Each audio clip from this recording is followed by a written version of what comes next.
I hadn't planned on recording today because when I went to go see Doc yesterday, he adjusted me and I didn't need to go in today. So, but now I am recording because I have to go into the office because the power went out at the house. And contrary to popular belief, I actually need the power to do my job. Who knew? So I'm heading into the office now. We'll see what happens. I was in the middle of blow drying my hair before the power went out.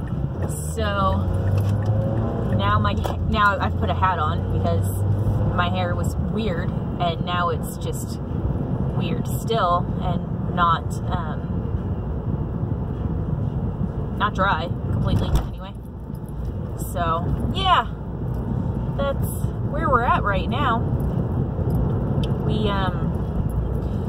So yesterday I was supposed to update you guys on stuff, and I didn't really do that. I just kind of went on this really weird rant. So I figured maybe I should actually update you. This weekend we had game day. We had game day with the guys. Lawyer Man and Fuzzy Beard Man came over, and yet again, husband-boyfriend thing won the game. We played Tiny Epic Galaxies, which is pretty fun. So somehow, I don't know how, but husband-boyfriend thing won. He has a tendency to win everything. He's very highly logical and thinks out all of his plans and moves. He likes to play the game I win, which is he wins all the time. I don't like that game because I always lose, obviously. So anyway, I just have to invite more people out that are smarter than him to kick his ass. The only problem is, like, here's the thing.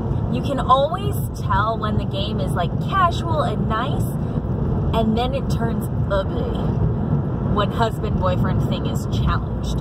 So what had happened was, we were playing the game, and along the way, you're, like, colonizing planets and doing all this other cool stuff.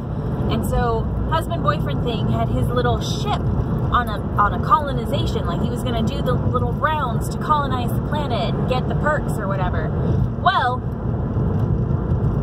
Fuzzy Beard Man decided he was gonna be like, I want to colonize that planet too, and all bets were off. It no longer became a casual game of fun. It became a casual game of, oh, hey, I'm gonna kick your ass now. And so that's what he did. He done kicked everybody's asses. I think he won. So I was a close second, which is almost impossible for me to be a close second, but I was a close second. I was 2 points behind him. And so I think I had 27 points and he had 29 points, and it's the first person to get to 21 is the winner. Ends the game. And whoever has the most points wins the game, kind of thing. So somehow, magically, husband-boyfriend thing won the game, and he's done this. We've had game night 3 or 4 times, and all times husband-boyfriend thing has won. Even with the chance ones. Like, we went to Dragon Slayer the other day, and we were testing out some of the games because Dragon Slayer's awesome like that.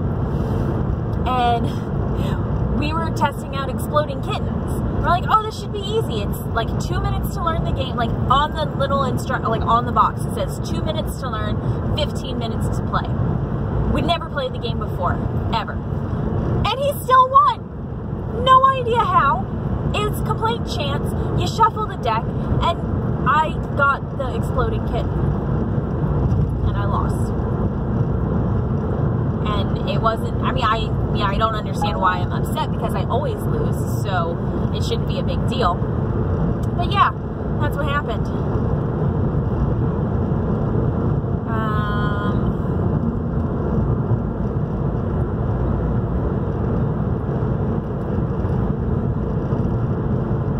Hold on a second. I don't believe we have a color choice comma, and I'll email them as soon as I get to the office, period.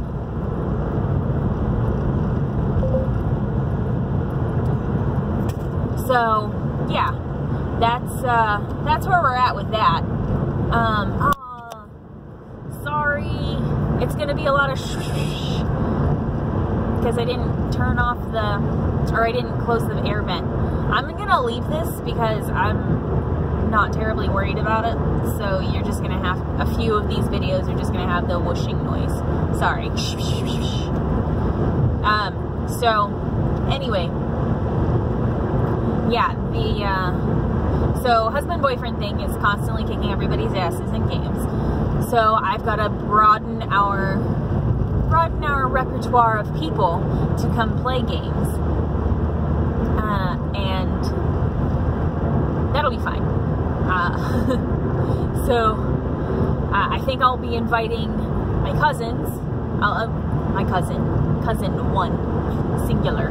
I'll be inviting my cousin and his girlfriend because they're super smart, and surely they can kick my husband-boyfriend thing's ass. I mean, I can only assume.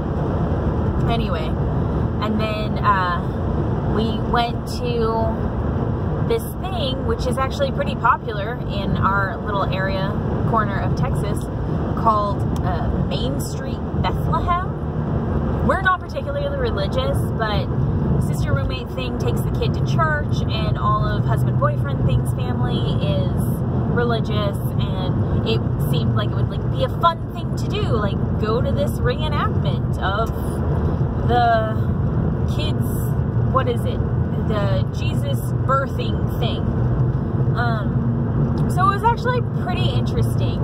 This church that hosts it actually built a big ass structure. I mean, not big ass structure, I mean, like, it's a small area in which it was built, but there is a structure. There are several structures, and there are people like in garb doing things like, you know, making baskets or doing pottery type stuff, you know, just like whatever would have been there at that time period.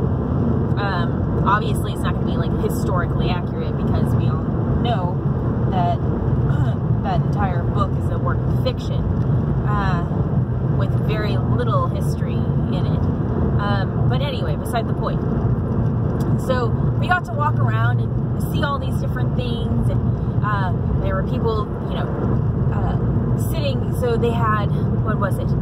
There was a jail cell, and there were people like dressed like Roman soldiers, like grabbing people who were saying, you know, oh, the Messiah is born, the Messiah is born, and like hawking them over to whatever the little stick your hands in the chunky clunk, and with the arms and the, you know, barricade, whatever, I can't remember what it's called. And so you got to watch them spew these things, and all of these people, there was like, people were making bread, and people were, there was blacksmiths, and there was like a little blacksmith hut and a little thing to show like the inn, and I was always under the impression, like every story I heard of the birth of the Jesus, or Jesus, whatever his name is, was that he was in a barn. Like he was in a barn, but for some reason, I'm not exactly sure why, they had him in a cave behind the inn, which doesn't make sense because if it's in a town, there wouldn't be a cave behind an inn. You know, I was under the impression he was with farm animals. You know, he was in this stable. From what I remember from when I was 5. Scratch that. I don't remember anything from 10. From when I was 10 and I was told this story, he was born in a stable with the animals to show humility and humility, that, you know, he was born a pauper and raised to glory, or whatever it was that he did.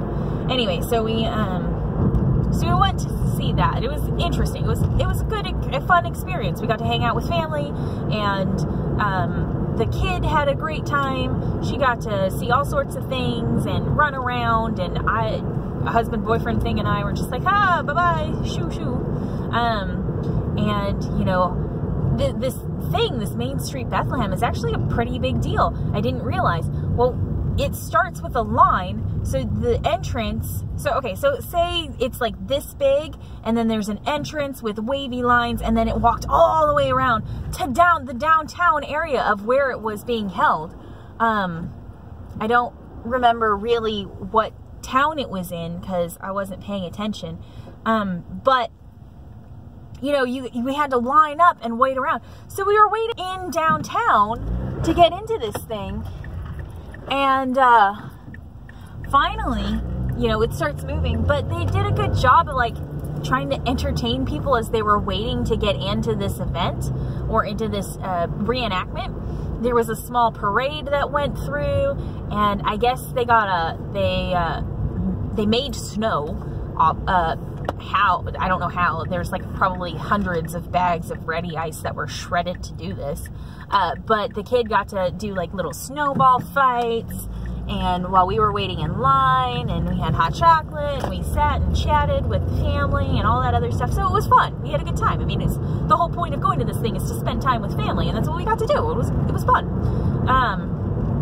And thank the gods for sister-in-law, because I don't know all of the religious stuff. Like I said before, I'm not religious. We are not religious. Husband-boyfriend thing, or the sole idea that you're inherently a good person and you should know what's right and wrong, and you don't need a fucking entity in the middle of the sky telling you that you need to be good. It just doesn't make any sense. But so the sister-in-law was able to, like, explain all of these fun and interesting things that were going on to the kid, because I have no knowledge of it, and quite frankly, that's not my area of expertise, and I'm not going to claim that it is, and I don't want to step on anybody's toes and say, like, oh, I know more about religion than you do, which is a filthy fucking lie. I don't know more about religion than anybody else, unless somebody's gone to school for religion. Like, my friend, my sister friend in California, she was like she went to school for religion, or I mean, she's very knowledgeable. I think she went to school for religion. She doesn't believe in any of it. She's very much a metaphysical kind of person. But she studied religion, theology. I think she studied theology, something like that. And got into a lot of arguments with her professor, which is awesome. But anyway, so we did that, and then on Sunday we had our Christmas lights. We hung that up, and I think our house looks fabulous, and I'm probably not going to actually record anything of the videos of the house, but anyway, you know what my outside house looks like, so whatever. But yeah, so that was where we're at. Oh, look, we've got a new banner up. How cool.